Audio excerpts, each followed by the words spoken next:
Good afternoon, everyone, and welcome to Talking Tortillas. I'm your host, Dylan, and with me today is Nick and Dallas. Guys, I'll start with you, Dallas. How you doing today? I'm doing well. I'm excited to get to these topics. Should be fun. Oh, don't worry, Dallas. We have a treat for you later with some referee talk. Nick, how you doing today?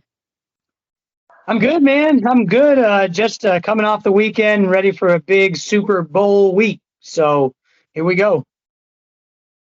Yeah, it's going to be a big week, and to your point, we got a lot of topics to get to, and I'm definitely excited to get to them. But we'll go ahead and start with the Big Ten and SEC advisory board. So we hear that and we think, what the heck does that mean? Because last time we heard something like this, it was a whole much ado about nothing. What was it, Dallas? It was the frickin' alliance or whatever. It turned into nothing. But this is bigger, in my opinion, right? Because we have the two biggest conferences now coming together. Dallas, I'll start with you. Do you think this is the first step to them breaking off from the NCAA potentially, or where is this going to go? So I probably, unlike a lot of people, don't foresee them breaking off from at least the ACC and the Big 12 as it currently is. I think they'd be leaving like way too many dollars on the table, cutting all of those fan bases off from their product. But I mean, if they were going to eventually, yeah, this would be something that they would need to do. They would need to start having formal conversations about where this leads. I think it's probably a way to design the 2026 playoffs to best suit them. But we'll see. I for one, am not too scared. I think there are enough big brands and enough fans outside of those two conferences that'll be fine. And I mean, when it's all said and done, those conferences there's only so many wins to go around, and perception changes based on just final records at the end of the year, whether people like it or not. And we've seen that time and time again. I mean, in the 1990s, nobody would ever have thought Nebraska would look like they do now. And I mean, Miami doesn't have nearly the repertoire it does from back in those times. And so brands change, teams, conferences change. As long as the Big 12 is part of the playoffs, getting in regularly, we just need to do our job and win, and I think we'll be all right. To your point, I think you said it nicely, a lot more eloquently than I would have, where maybe sometimes we have little brains and we just see records and we go, oh, this team's 7-5, they're not that good, right? But you're right. Yeah. People look at the records and they see that at the end of the season, and it really does kind of form your opinion. And then I like what you brought up there about, is it kind of, maybe it's not a break off, but is this a power play to say, hey, we have this X amount of teams, 12-team playoff. I kind of want this many automatic bids since we're the big boys, right? So maybe it is kind of like a power play like that to position themselves better rather than kick everyone else out, but just have more holding power or in this big game, right? But Nick, next thing I kind of want to go on to, like, so with all this happening, what are your thoughts kind of on the current state of college football? Like, I mean, obviously they're coming together to try to address all the issues with NIL. Obviously NCAA is getting sued in I don't know how many states at this point, right? Are you kind of worried about the way things are going for college football? First, I do want to make sure that we're clear. I just feel a lot safer knowing that there's going to be a committee that includes Northwestern, Rutgers, making decisions for the rest of us. I think those powerhouses really deserve a seat at the table. So thank goodness. Yeah, I mean, I don't know. Everyone hates the NCAA. Everyone's always hated the NCAA. So, they took away college football video games. As far as I'm concerned, my dumb brain, that's what I think. So we'll see. I think it all goes back to, this is probably just a power play from the SEC and Big Ten, trying to position themselves to get more playoff spots, which makes sense. But again, records matter, right? And when these teams keep losing to each other, and then there's a few Big 12 and ACC teams that are undefeated, they're going to be at the top. And then, in a couple of years, people are going to forget and think those teams are really good, right? So it just, it's just funny how it works out. And then, of course, you look at Texas Tech versus the SEC the last 2 years. they're not that big a deal anyway. So we'll see, though. I think everyone's tired of the NCAA. I think the only thing I'm nervous about is what does that look like in the future. We see all these like different joke blogs and things like that, where it's like, here, break up the conferences like this or like that. It's just interesting to see kind of how it all shakes out. Obviously, at Texas Tech, we think we deserve a seat at the table, not not at the head of the table, right? But I think we're definitely a top 60 team. But sometimes geography doesn't work out. Sometimes dollars don't work. It's just a confusing business, right? So I don't know where it goes. I like where it's at right now, only because we're safe right now, right? And the unknown makes me nervous because Tech is always that team where we're either really hot and people like to talk about us, or we're not. And when we're not, right? So we'll see. I don't put too much thought into it right now. I can't control it, but I don't know. We'll see.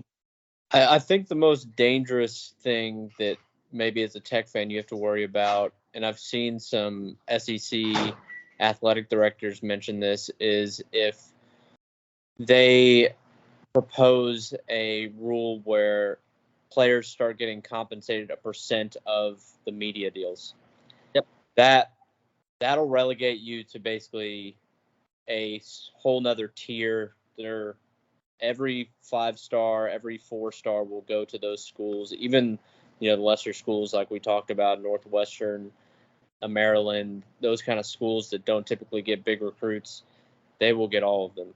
And if they're getting, 2 to 3 times the amount of money, maybe $100,000, $200,000 instead of $20,000 to $50,000, that could be really big. As long as that doesn't happen, I think I'm okay. But I think that's the biggest concern. Yeah, so Dallas, to hit your point right there, like there's so many uncertainties, but something like that could definitely change the landscape big time. So that kind of ties into the next thing I want to ask you. There's a lot of coaches heading to the NFL that have good spots. Like you have all, the whole Chip Kelly stuff going on, right? This might continue happening, especially with stuff you're saying right there. Like, is it worth it for them to even coach in the college at this point? Like, how can they fix that in order? Because it's just not worth it for the amount that they have to do, right? The paycheck's not worth it. Just go to the NFL, be an offensive coordinator, and try to work up the ranks there, right? I mean, you can make a lot more money now in college football than being a coordinator in the NFL. I mean, a head coach for a Power 5 job is looking at $4 or $5 million. But yeah, I mean, I'm sure that after you've made a certain amount of money, the headache's not worth it. Yeah. So I wouldn't be surprised to see more people do it until there's at least better structure. There's at least with the NFL, you know where you stand, and there's not the drama in between. I mean, you do have to deal with the fact that it's all rigged and you have to follow the script. But at least that's better than not knowing where you stand or not knowing how you need to recruit these kids. I mean, we kind of joke around about like the old crotchety coaches that aren't willing to change, but like to an extent, that's not what they signed up for. If they had signed up for that, they would have gone to the NFL, right? Now that it's kind of happening, they're kind of like, you know what, this ain't for me. It's just an extra headache that isn't, you don't necessarily want it. Now you got to work with boosters more, which is a good thing. They've always had to work with boosters in the past, but now if you don't get their money, whatever legal way you're supposed to get their money, then it's not going to work out. And now if you're adding on another wrinkle to that, where to what Dallas was saying earlier, if they're getting a percentage of TV deals and things like that, then okay, so now just cut my legs out from under me. I'm not going to even be able to recruit anymore. Yeah. All right. Well, speaking of, that topic, college coaches going to the NFL. Unfortunately, we talked about this on the last show. I thought we covered it. I thought we covered it correctly, but yeah, Kliff's not going to Vegas anymore. He's now going to go to Washington. So that changed real quick. Nick, not very long in Vegas. Here's what I'm going to tell you. Perfect. Okay. When you go to Vegas, you don't want to be there longer than about 3 days. Okay. 3 days is a long time. So you fly in Friday, You're there all day Saturday. The professionals will tell you get out of there Sunday morning. I'm still one of the guys that get out of there Monday. That Sunday can hurt you. But Kliff got out of there. So I don't know why we're surprised by this. The guy's a professional. He knew when it was time to get out of Vegas, and he did. He didn't stay for 2-3 years like some of these other guys. And, ask Josh McDaniel how staying for more than a year went. It burned him a little bit. So good move by Kliff. Very smart. I'm sure he made out with some money. Good for him. Yeah, Kliff's agent, I'll say it again, is the hardest working man in the business. He's still, even though his guy already has accepted a job, he's still going out there putting his name in coaching searches and trying to get him another job. Bravo. Yeah, I mean, hey, kudos to him. I mean, and it's funny because he's still sought after too. So you're right. He does a good job controlling the narrative. But yeah. Do you like the hire for Washington? You know what? Hang on, I gotta. You said controlling the narrative, and I thought this was the funniest thing I heard this morning on the mothership. So I was watching, and they were talking about how him going to Washington. They might get Caleb Williams now, all this stuff, and how it would make Caleb Williams really comfortable being in Washington. And then someone was talking about how Kyler Murray's dad was saying how like Arizona wasn't a good situation. And how like it wasn't okay for Kyler to be in Arizona. And then one of the guys goes, wait a minute, wasn't Kliff the coach at Arizona when Kyler was there? And they're all like, yeah, wait a minute, he was. So point being, like, shifting the narrative for Kliff has been just masterclass, because they were talking trash about Arizona's system and whoever was in charge. And then they were talking about how good it is to be in Kliff's system. And it was Kliff for both. So my brain was just numb for a second, but I just thought that was funny when we talk about changing the narrative. Dallas, what do you think of the hire? I mean, as a Cowboys fan, I don't like it. I mean, Kliff's great offensive mind. I think he'll do well there. We'll see who he's going up against, who the Cowboys end up hiring, but I think it's a good hire. The whole thing in Arizona, I mean, he was having to pull Kyler Murray's teeth out basically to get him off Call of Duty, so I won't think too much on that. Hey, which we all understand. Look, we don't Call of Duty shame here, Dallas. I'm not saying that. Okay, because I know another young man who sometimes can't get off the Call of Duty. Yeah, no, it gets every one of us. You start getting in the hard point, it's hard to get out. But, yeah, I think he has that track record with quarterbacks. Obviously, it's well documented in college, all the ones he's worked with, and now he's for sure going to get a young quarterback drafted. But there's rumors swirling around. Nick, you kind of mentioned it there. Whether it's Williams, May. Do you think, Nick, that they make a move for Williams now to try to, rekindle that they had going at USC? Or either way, I mean, he's going to do good with a quarterback, but which way do you think they go now? Yeah, you got to think that this abrupt change, unless my Vegas theory is correct, you have to think the abrupt change is absolutely because there's rumors swirling that they're going to trade up and get Caleb. That's just got to be why, right?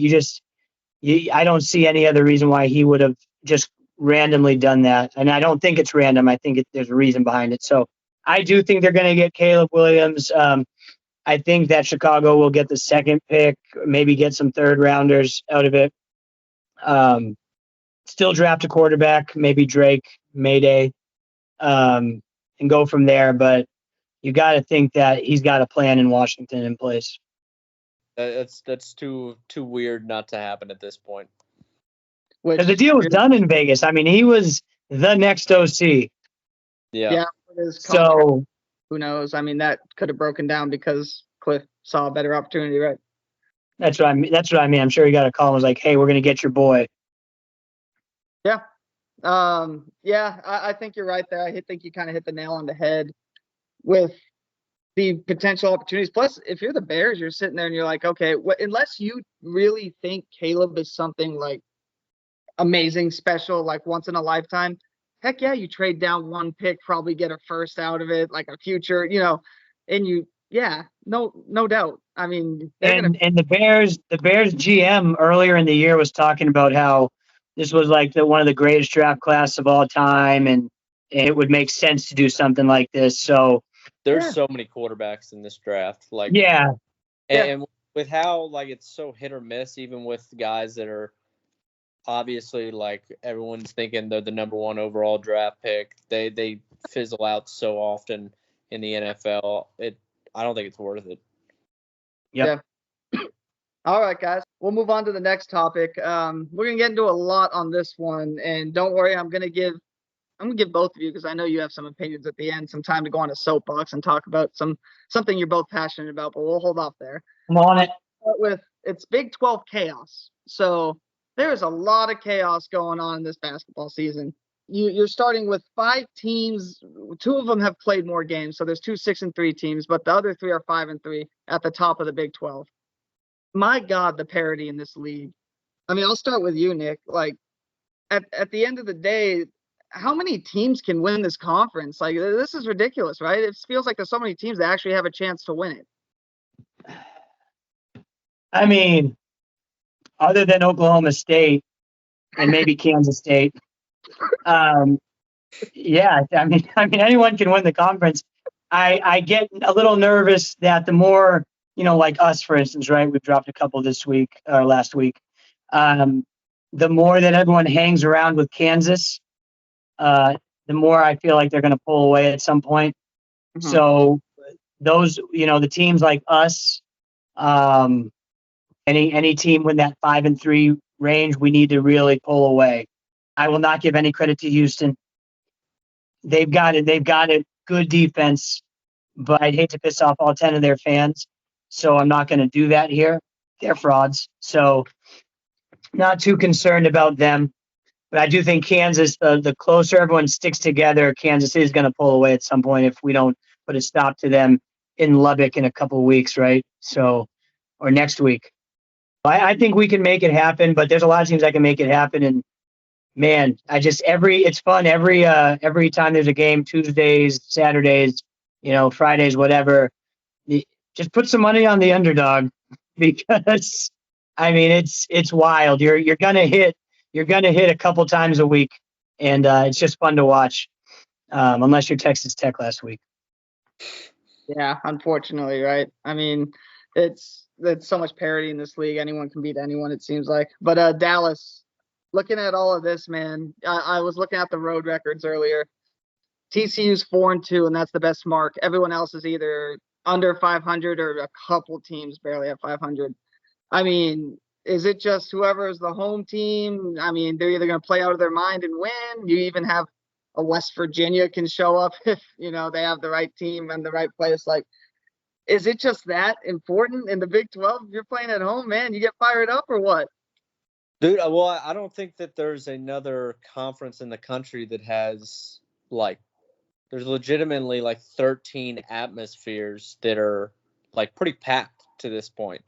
Yeah. Oklahoma's a little hit or miss, but, I mean, everybody else is filling up their stadiums almost all the way, and so you walk in there, it's going to be really loud, and that crowd effect, I think, is what's represented in those records.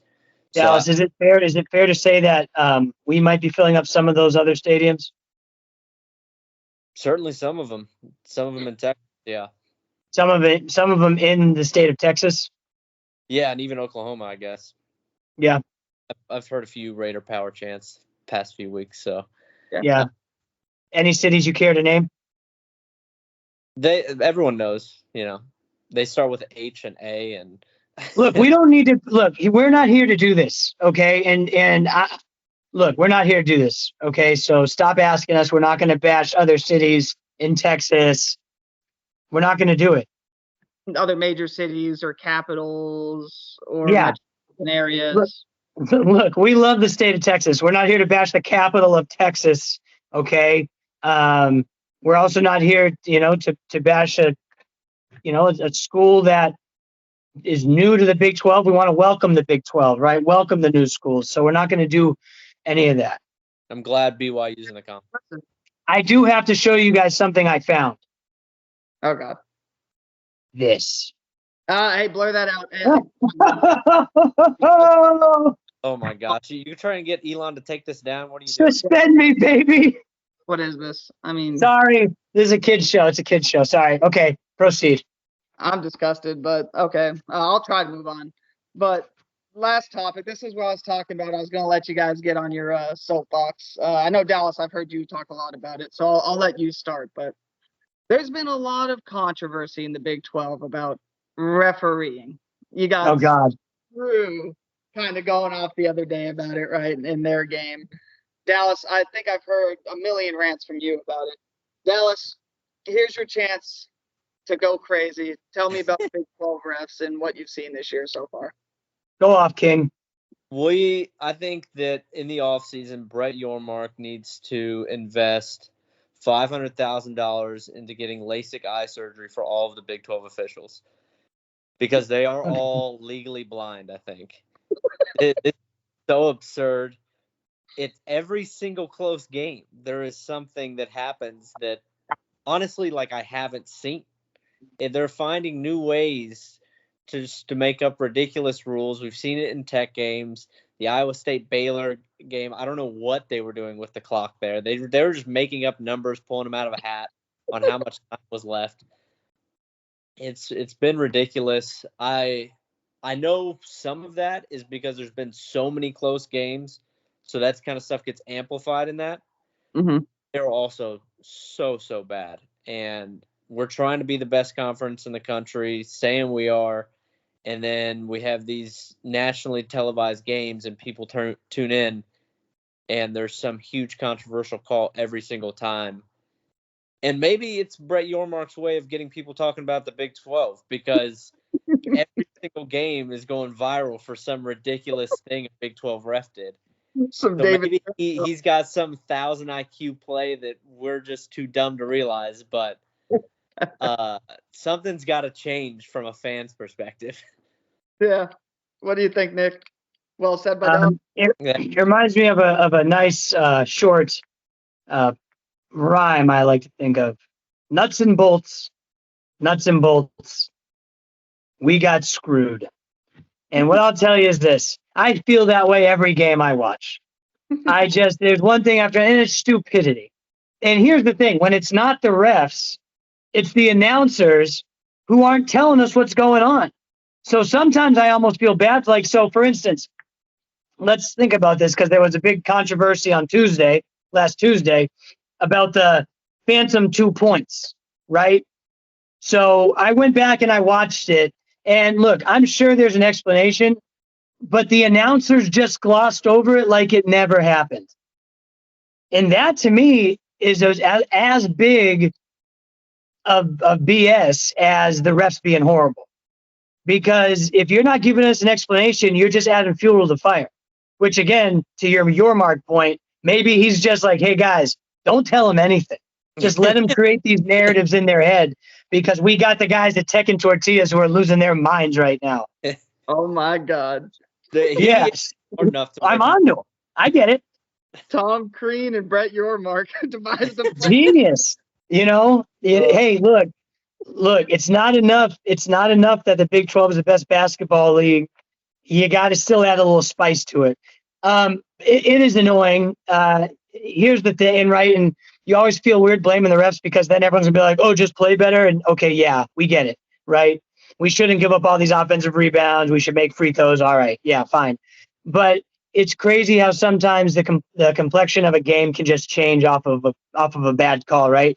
Look at the 3-pointer that Pop made that should have been a 4-point play.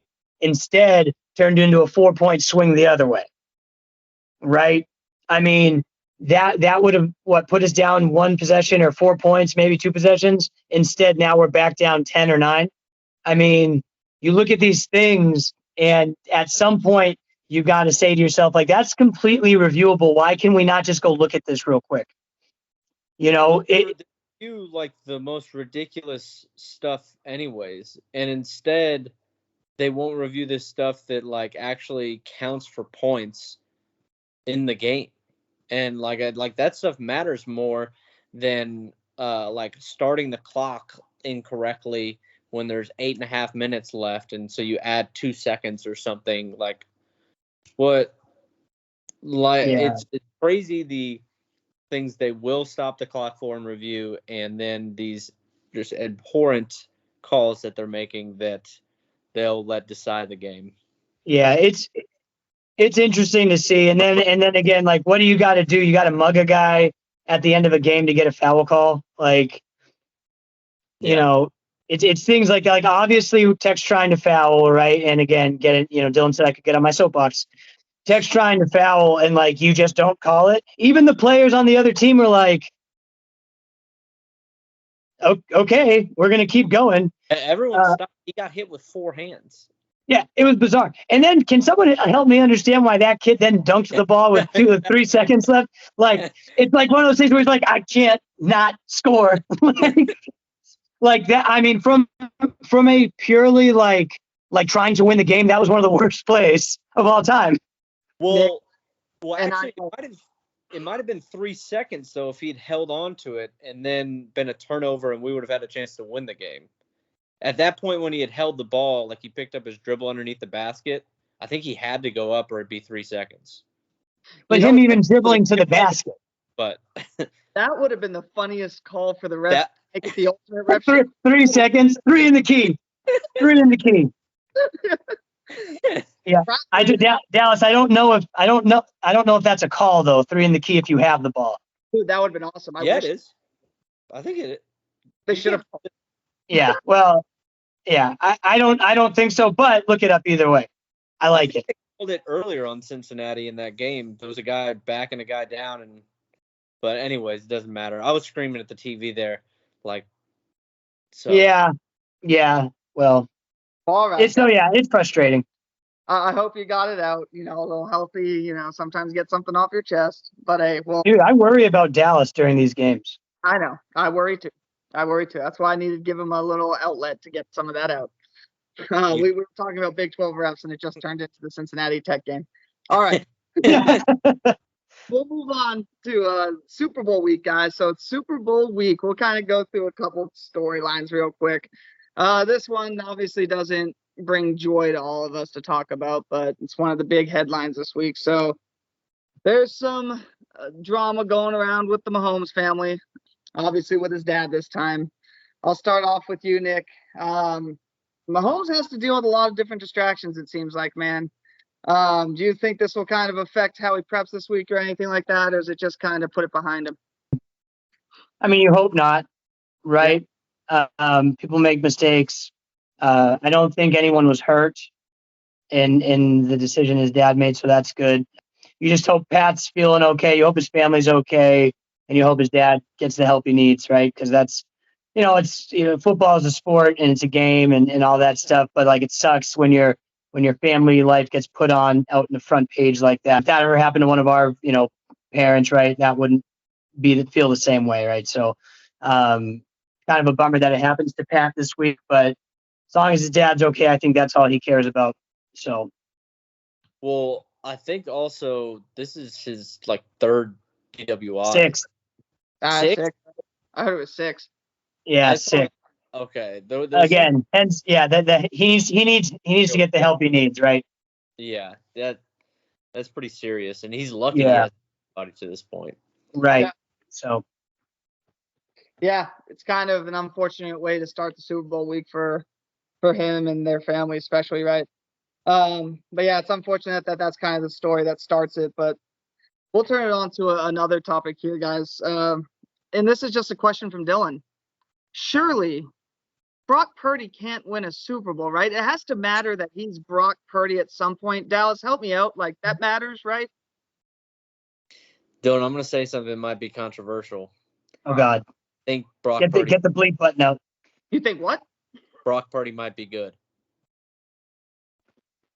I think he might. I might be biased because he torched the Cowboys and made some impressive throws in that game, but I think he's decent. That being said, he's not going to win the Super Bowl.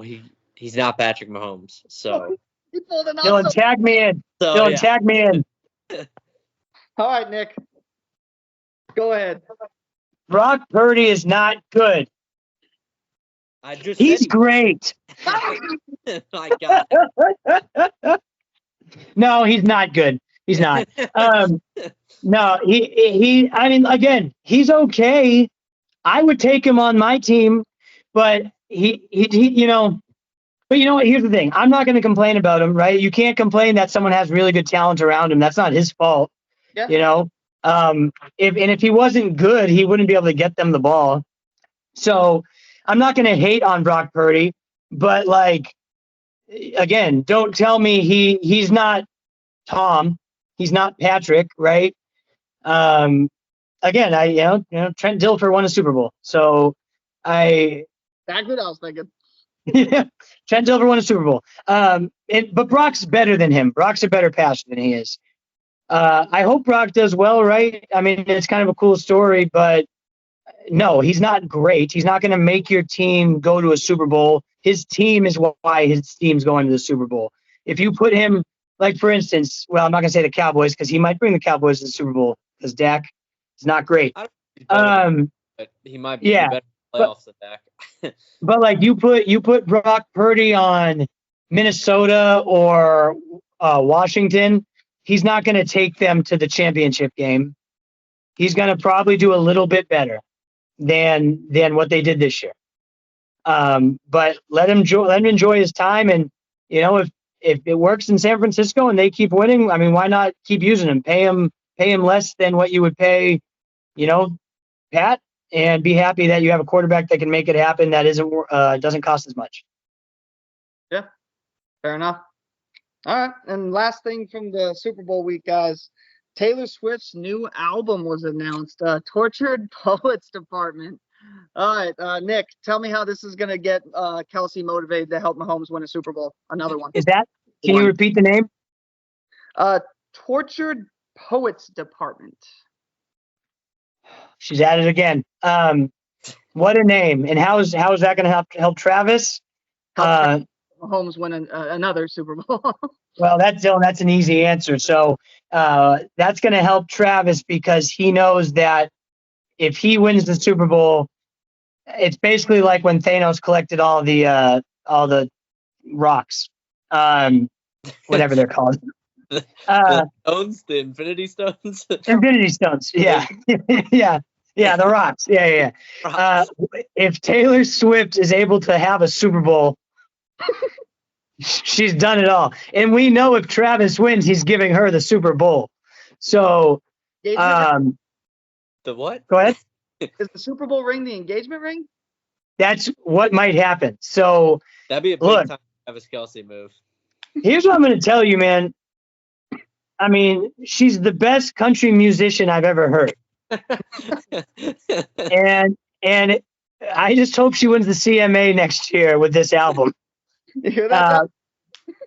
So yeah, she's going to help. It's going to help Travis's career. It's going to help her career. This is just putting her on a whole nother platform. She was so done with the music business that she needed to take over another industry. And now she has entered the sports realm and she's here to take that too.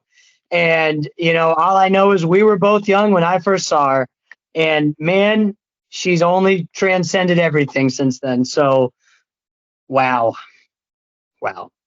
You know, a lot of people have talked about, you know, how annoying like Cowboys fans might be if we win a Super Bowl. What is going to happen if the Swift gets a Super Bowl ring?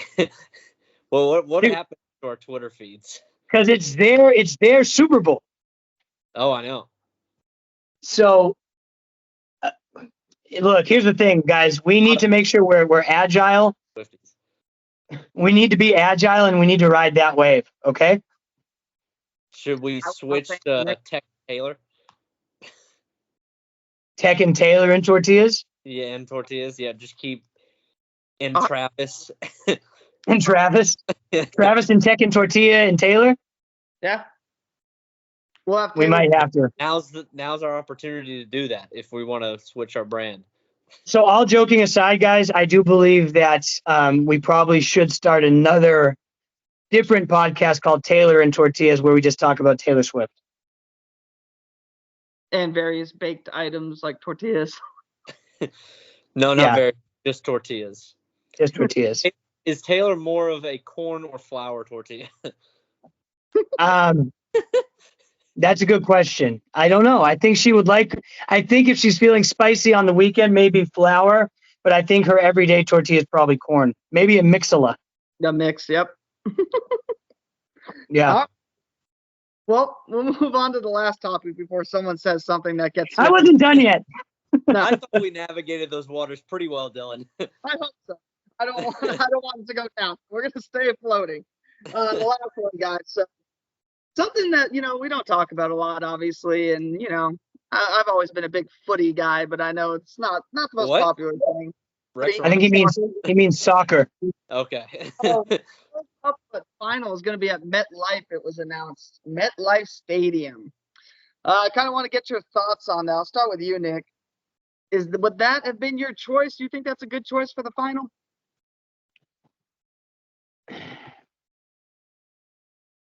Think about any city. No. Anything.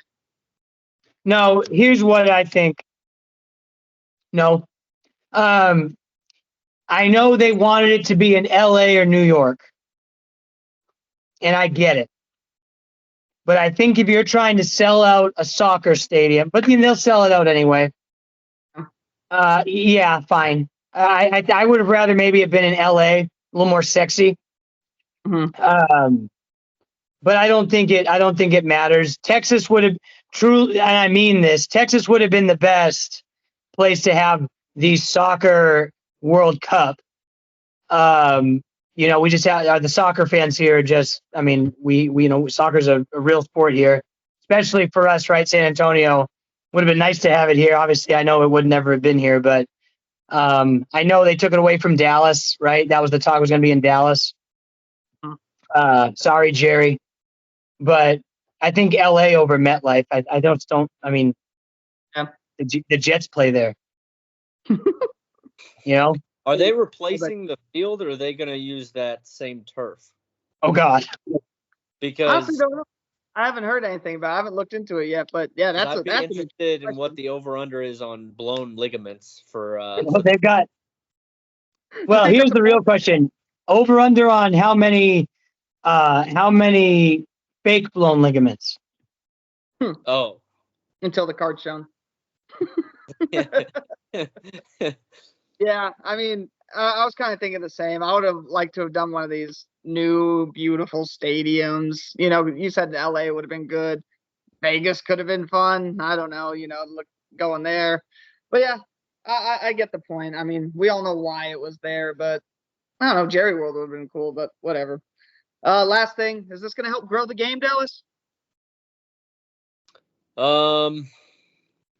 Yeah.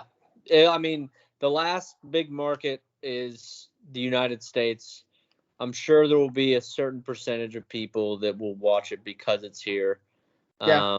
Whether they continue to watch it after that, I don't know. I'm not the biggest soccer fan, so I'll be rooting for the USA, and then when it's over, I will go back to my normal sports. There you go. Here's what I'll tell you. You want to talk about conspiracy theories, and this one's probably true.